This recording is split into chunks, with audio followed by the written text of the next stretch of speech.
네, 안녕하세요. 자, 지난 시간에 이어서 오늘 우리가 마가복음 6장 14절부터 볼 터인데요.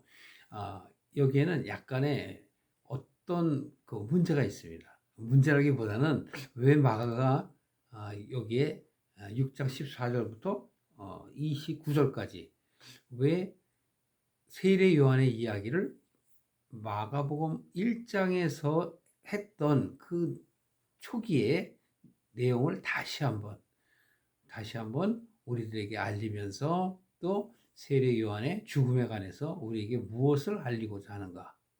그런데 문맥상으로 보면 당연히 오늘의 이야기보다는 그냥 30절로 이어져야 됩니다. 그래야 예수님께서 지금 제자들을 통한 복음의 시작과 또 예수님께서 직접적으로 복음을 이제 실제로 우리들에게 알리셔야 할 터인데 요한의 세례 요한의 이야기를 왜 넣는가 하는 그런 의아한 생각을 우리가 가질 수 있습니다. 자, 그렇다면 왜 그렇게 했을까요? 우리가 한번 살펴보기로 하겠습니다. 자, 6장 14절 한번 보실까요? 6장 14절에 보면 예수의 이름이 드러난지라, 즉 예수님의 제자들로 하여금 나가서 복음을 전파하다 보니 예수님이 그렇게 하셨다라는 그 소식들을 사람들이 많이 듣게 된 거죠. 그 내용, 그 배경을 말씀하시는 거예요. 그래서 예수님의 이름이 세상에 드러나게 되시는 겁니다. 근데 헤롯 왕이 듣고 가로되 이는 세례 요한의 죽은 자 가운데서 다시 살아났도다라고 합니다. 자, 그렇다면 우리가 본격적으로 6장 14절부터 29절까지 그 보기 전에 그러면 다시 한번 세례 요한의 이야기를 다시 한번 우리가 상기하면서 말씀을 보도록 하겠습니다. 여러분 잘 알다시피 말라기서 4장 5절 이하서부터 8절까지 그 내용에 대해서 여러분 기억하시죠? 말라기 선지자를 통해서 너희들에게 선지자 엘리야를 보내겠다라고 하셨잖아요. 자, 제가 한번 읽어봐 드릴게요. 그렇습니다. 대상은 내 이름을 경외하는 너희들에게 이렇게 말씀을 하세요. 2절에 의로운 해가 떠올라서 치료하는 광선을 바랄 것이다. 너희가 나가서 외양간에서 나온 송아지같이 뛰리라 라고 말씀하십니다. 자, 여기서 우리가 깊이 말씀을 전하지 않겠습니다. 그런데 5절에 보면 이렇게 말씀하십니다. 보라, 여호와의 크고 두려운 날이 이르기 전에 내가 선지 엘리야를 너희에게 보내리니. 누구를? 선지 엘리야를 보냅니다. 그런데 어느 때에? 크고 두려운 날이 이르기 전에 라고 말씀하세요. 크고 두려운 날이 뭐예요? 심판을 말씀하시죠? 그럼 이 심판은 세상의 종말을 의미하는 게 아닙니다. 이 심판은 바로 뭐냐면 하나님의 사람들, 그 각 개인의 인생, 생명의 마지막을 얘기하는 거예요. 그러니까 너희가 죽기 전에 이런 뜻이에요. 그런데 우리는 자꾸 어렵게 생각을 하기 때문에 종말로 생각하죠. 종말이 아닙니다. 여기는 나의 옛 생각을 마지막으로 버려야 될 때예요. 근데 자의적으로 받아들이지 않기 때문에 어떻게 하신다? 하나님이 직접 역사하신다라는 내용입니다. 그래서 그 크고 두려운 날이 이르기 전에 어떻게 해요? 선지 엘리야를 너희에게 보내겠다. 여기서는 예수님 보내겠다는 말 안 해요. 선지 엘리야를 보내겠다. 그래 놓고 바로 그 뒤에 6절에 보면 아비의 마음을 자식에게, 자식의 마음을 아비에게 그 돌리는 일들을 하겠다라고 하시는 거예요. 이 내용은 이해하시죠? 그러니까 우리가 아버지를 버리고 세상의 아버지를 쫓습니다. 다른 아버지를 쫓는 거죠.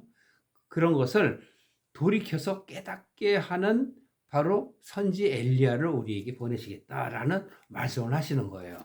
자, 그렇다면 그 전에 우리가 구약을 하나 조금 더 살펴본다면 이사야서 40장을 보실 수가 있어요. 자, 여러분 이사야서 40장 한번 펴보십시오. 이사야서 40장 3절에 보면 이렇게 얘기합니다. 외치는 자의 소리요 라고 말씀하세요. 그래놓고 어떻게 하라? 너희는 광야에서.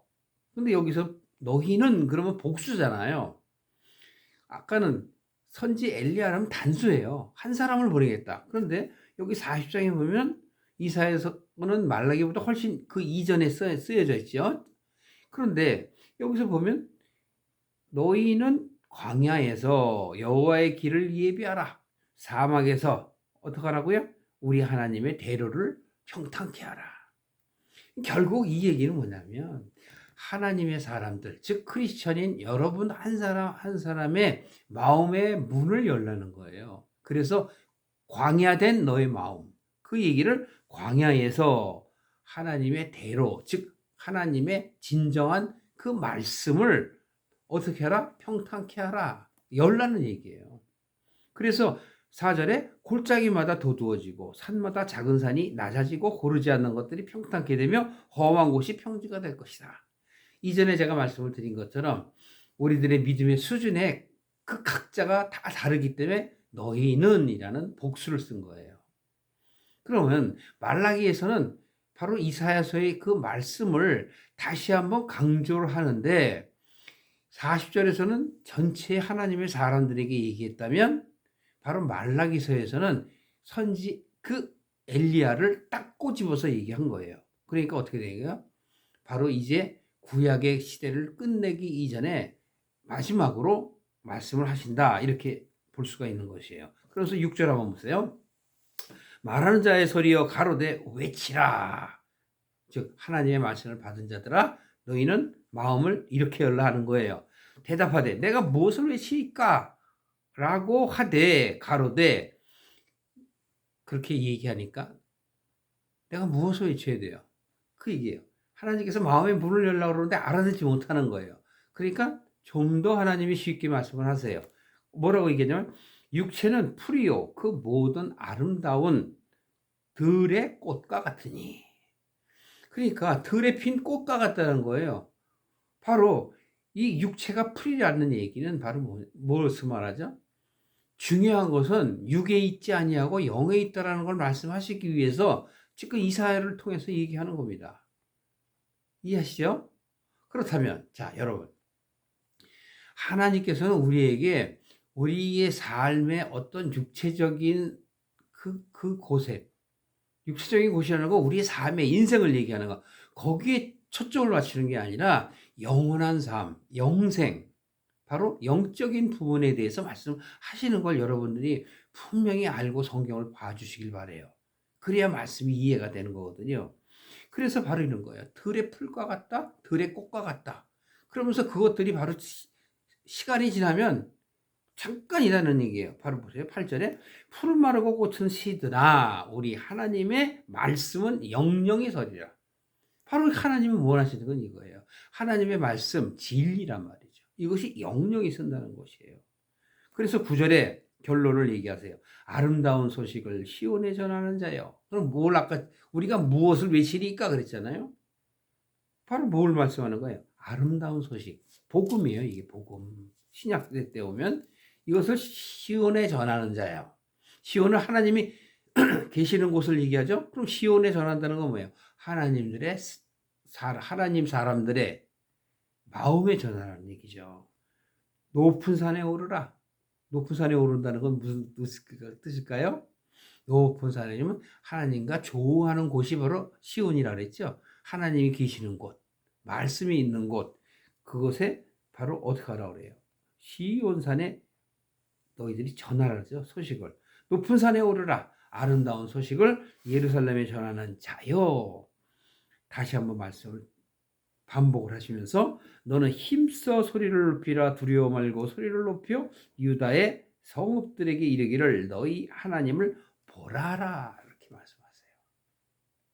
자, 이것이 바로 오늘의 세례 요한의 이야기를 마가복음 6장을 진행을 하면서 예수님의 제자들이 이때 갔다 와서 즉 경험을 얻고 사역을 한 이후에 와서 예수님에게 이제 보고를 할 거 아닙니까? 그렇게 되면 예수님이 좀 더 그들의 믿음을 진전시키기 위해서 바로 30절로 넘어가야 되는데 그 사이에 넣어놓은 거예요. 그렇다면 왜 그럴까요? 이것은 바로 우리가 14절부터 29절까지의 내용을 통해서 우리들의 사상, 사고, 신념 이러한 생각들을 다시 한번 돌아보게 하고 본격적으로 믿음을 진전케 하시기 위한 거예요. 이것이 오늘의 키포인트입니다. 그렇다면 바로 아비의 마음을 자식에게, 자식의 마음을 아비에게로 돌리시고자 하는 것은 하나님께서 우리와 하나가 되기를 원하신다는 뜻이에요. 자, 그리고 이제 본격적으로 보시겠습니다. 14절 보세요. 14절에 예수의 이름이 이렇게 드러난지라 헤롯 왕이 들었어요. 그럼 여기서 무슨 얘기를 하려고 그래요? 상황을 얘기하시려는 거예요.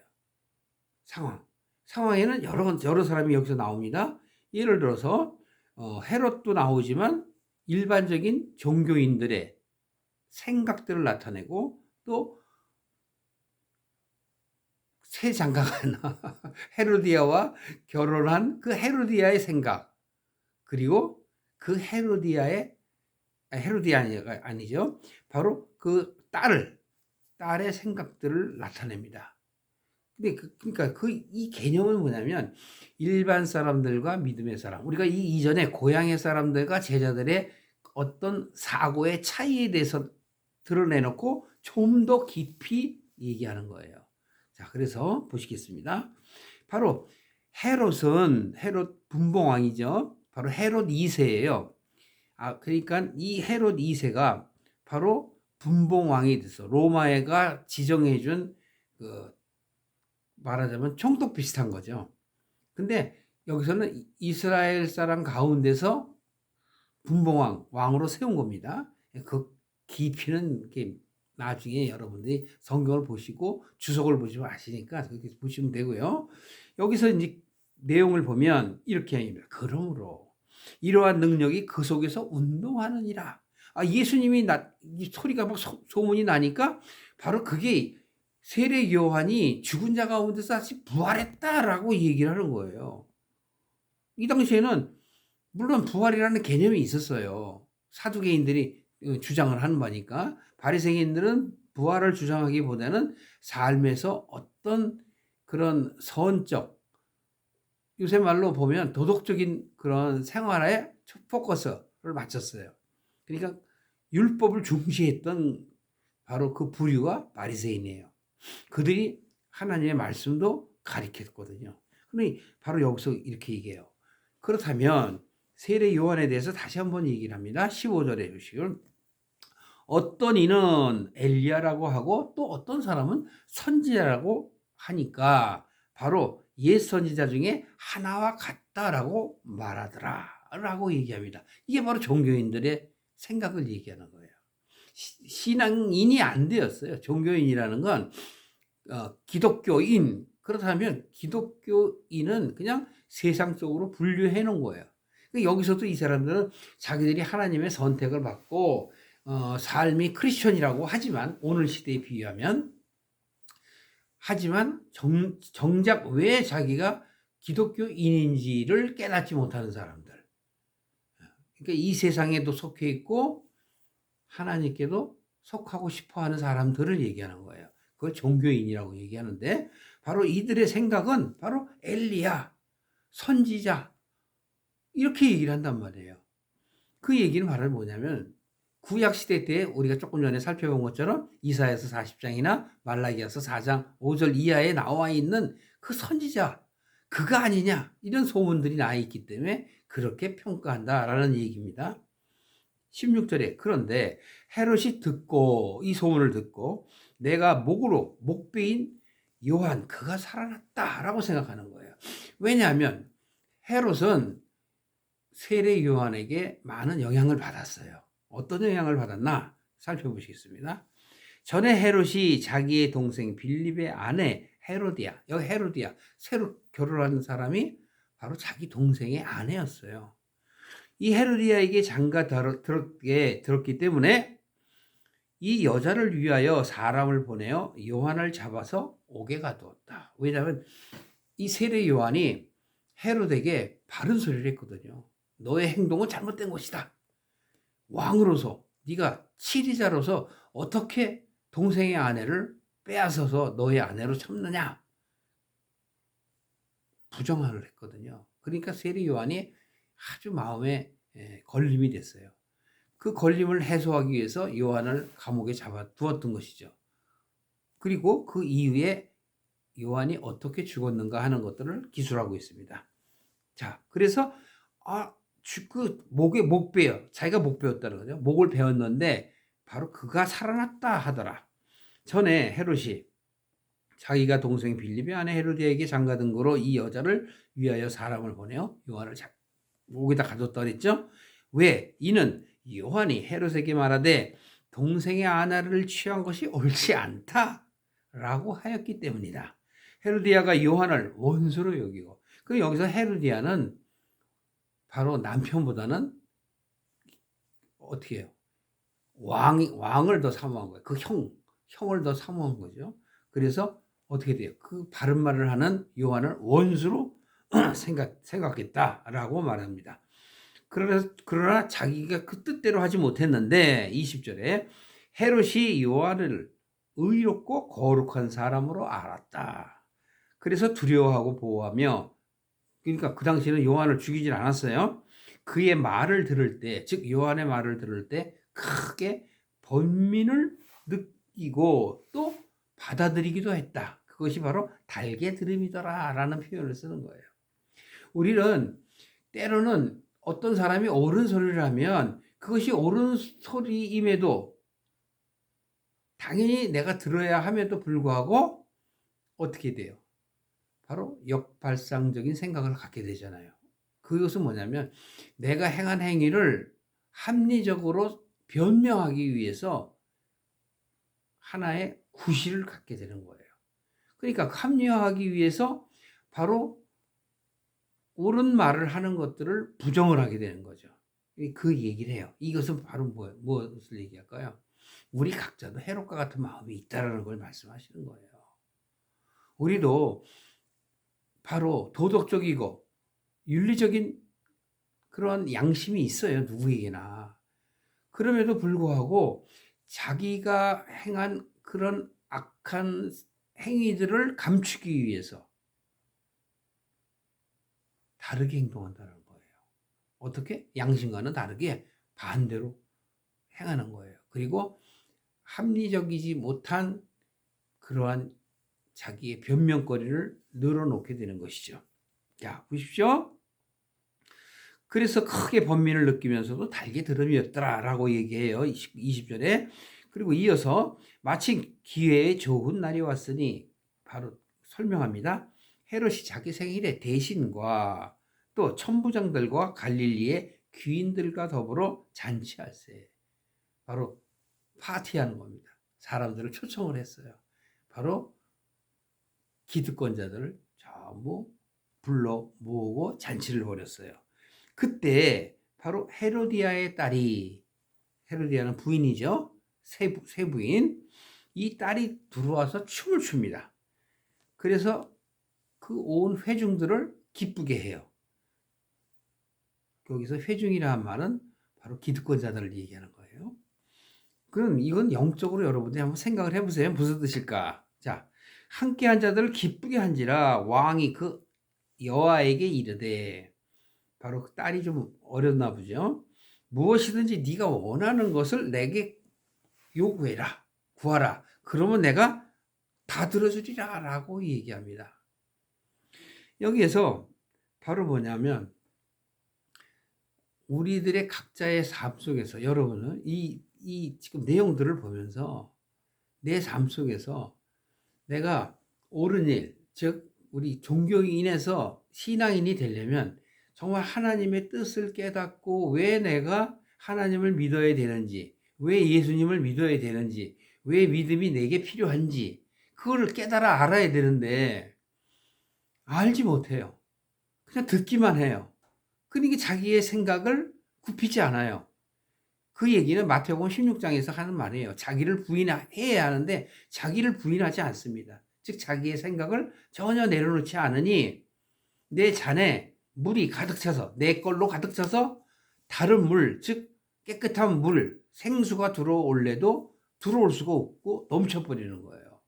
이게 한쪽 귀로 듣고 한쪽 귀로 흘린다는 거죠. 몸은 교회에 있으되 생각은 다른 곳에 있는 것이죠. 그런데 그러한 여러 사람들의 수준들이 있어요. 그들이 하나님의 사람들이 아니에요. 그들은 하나님의 뜰만, 마당만 밟고 갈 뿐이라고요. 나 하나님 여기 왔어요. 아버지 안녕하세요. 아버지 사랑합니다. 이래놓고 그냥 그 성전 안에 들어올 생각은 안 하고 성전 문만 열고 들어왔다가 그냥 나가버리는 거예요. 거기서 재물만 갖다 주고, 아, 나 다 했죠? 나 예쁘죠? 그러고 나가는 거예요. 제가 좀 우스갯소리로 말씀드립니다만. 자, 그래서 이렇게 보십시오, 저도. 헤로디아의 딸이, 어린 딸이 와서 막 춤추고 기쁘게 하고 아주 그 분위기를 상승시키죠. 그러니까 기쁘니까 내가 네가 원하는 모든 걸 다 주겠다. 그러니까 네가 나에게 요구하라 이런 말이에요. 그래서 이 헤로디아는 어리기 때문에 무엇을 구해야 할지 몰라요. 그러니까 엄마한테 가서 물어봅니다. 그것이 그 내용이 바로 24절입니다. 저가 나가서 어비에게 말하되 내가 무엇을 구하리이까? 그랬더니 그 엄마가 헤로디아가 이렇게 얘기합니다. 세례 요한의 머리를 달라고 그래라. 죽이겠다는 얘기 아니에요. 잘됐다. 원수를 갚을 기회다 이게예요. 그래서 바로 25절에 저가 즉 헤로디아의 딸이 왕에게 들어가서 급히 들어가서 이렇게 얘기합니다. 세례 요한의 머리를 소반에 담아 곧 이런 표현을 써요. 내게 주기를 원합니다. 그러니까 헤롯 왕이 어떻게 돼요? 곤란하죠. 그래서 그 말을 미리 그 세례 요한의 말을 들을 때 받아들이기도 하고 그것이 옳다고 생각했던 그이지만 바로 여기서 옴짝달싹 못하게 된 거예요. 이제는 세례 요한을 죽일 수밖에 없는 그런 환경이 도달한 거예요. 그렇습니다, 여러분. 우리의 삶 속에서도 우리가 바른 걸 알고 양심에 저촉이 되는 걸 알면서도 나의 환경이 옴짝달싹 못하게 한단 말이에요. 무슨 말인지 아시죠? 저에게나 여러분에게나 누구에게나 이런 경험들을 해보셨을 줄 압니다. 그때 어떻게 해야 될까요? 그걸 여러분들에게 물어보는 거예요. 왕이 근심하지만 자기가 맹세한 것과 그 앉은 자들, 즉 기득권자들, 그 초청인들에 대해서 어떻게 돼요? 자기의 입장을 번복할 수가 없는 거예요. 그러니까 어떻게 돼요? 속으로 고민을 하겠죠. 그래서 26절 말미에 보면 이렇게 얘기합니다. 그들을 인하여 거절할 수가 없다. 즉 헤로디아 딸이 세례 요한의 목을 달라고 한 그 요구사항을 거절할 수가 없는 겁니다. 여러분 우리의 삶 속에서 이런 경우들이 많아요. 27절 보십시오. 왕이 곧 치의병 하나를 보내서 요한의 머리를 가져오라 명하니 그 사람이 나가서 옥에서 요한을 참수하여 그 머리를 소반에 담아다가 여호와에게 주니 여호와가 이것을 어미에게 주니라. 그래서 요한의 제자들이 듣고 와서 시체를 가져다가 장사하니라. 29절은 결과를 얘기하는 거죠. 그러면 여러분 우리가 이런 걸 생각할 수 있어요. 종교인들은 바로 세례 요한을 표현할 때 엘리야다 또는 선지자 중에 하나다라고 표현을 한다는 거죠. 그것은 그들의 생각을 얘기하는 거예요. 헤롯의 생각은 어떻습니까? 세례 요한을 의인으로 생각을 하는 거예요. 그런데 헤로디아는 어떻게 생각해요? 원수. 이렇게 생각하는 거예요. 지금 여기에서 이게 일어나는 이야기는 하나님이 이루시고자 해서 하는 것이 아니에요. 하나님께서 이루시고자 하는 것은 엘리야를 다시 이 땅에 보내신 거죠. 그러니까 구약을 신약에 접목을 시키는 거예요. 구약에 예수님이 오리라 한 것들의 그 내용들을 이제 이뤄나가시는 그 역사적인 사건인데 바로 이 헤로디아처럼 바로 원수들은 우리가 하나님께 못 가게 막는단 말이에요. 제가 일전에 한번 말씀드렸죠? 바로 그리스도께서 이 땅에 오신 것은 우리로 하여금 어떻게 돼요? 양심이 회복되어서 하나님을 찾아가게 하는 것이다. 그게 베드로전서 3장 21절 얘기예요. 그런데 또 한편으로는 또 뭐라 그래? 마귀의 일을 멸하러 하러 오신 것이다. 마귀의 일을 멸한다는 것이 바로 이러한 옴짝달싹 못하는 그러한 환경을 갖지 않도록 우리의 생각을 바꾸시기 위해서 오신 거예요. 그런데 우리가 하나님을 쫓아야 되는데 자꾸 세상을 쫓아. 즉 가치관을 얘기하는 겁니다. 그렇게 되면 바로 이러한 사단이 일어나는 거예요. 우리 예전에 어르신들 그런 얘기 말씀하셨죠. 사단 났다, 사단 났다. 어려운 일이 생길 때. 그들은 뜻도 모르고 그렇게 얘기하는 거예요. 이 사단이 났다는 건 바로 내가 가야 할 곳을 못 가는 거예요. 내가 원하는 것들이 다 망가진 걸 얘기하는 거예요. 여기서 영적인 얘기를 하는 거예요. 육적인 얘기가 아니에요. 또 헤로디아의 딸은 뭐예요? 마귀에게 속한 자란 말이에요. 그러니까 바로 엄마만 쫓아가는 거죠. 그래서 결국은 마귀의 역사가 나타나는 거예요. 결론적으로 뭐예요? 내 생각이 잘못되면 하나님의 사람들도 죽일 수 있는 거예요.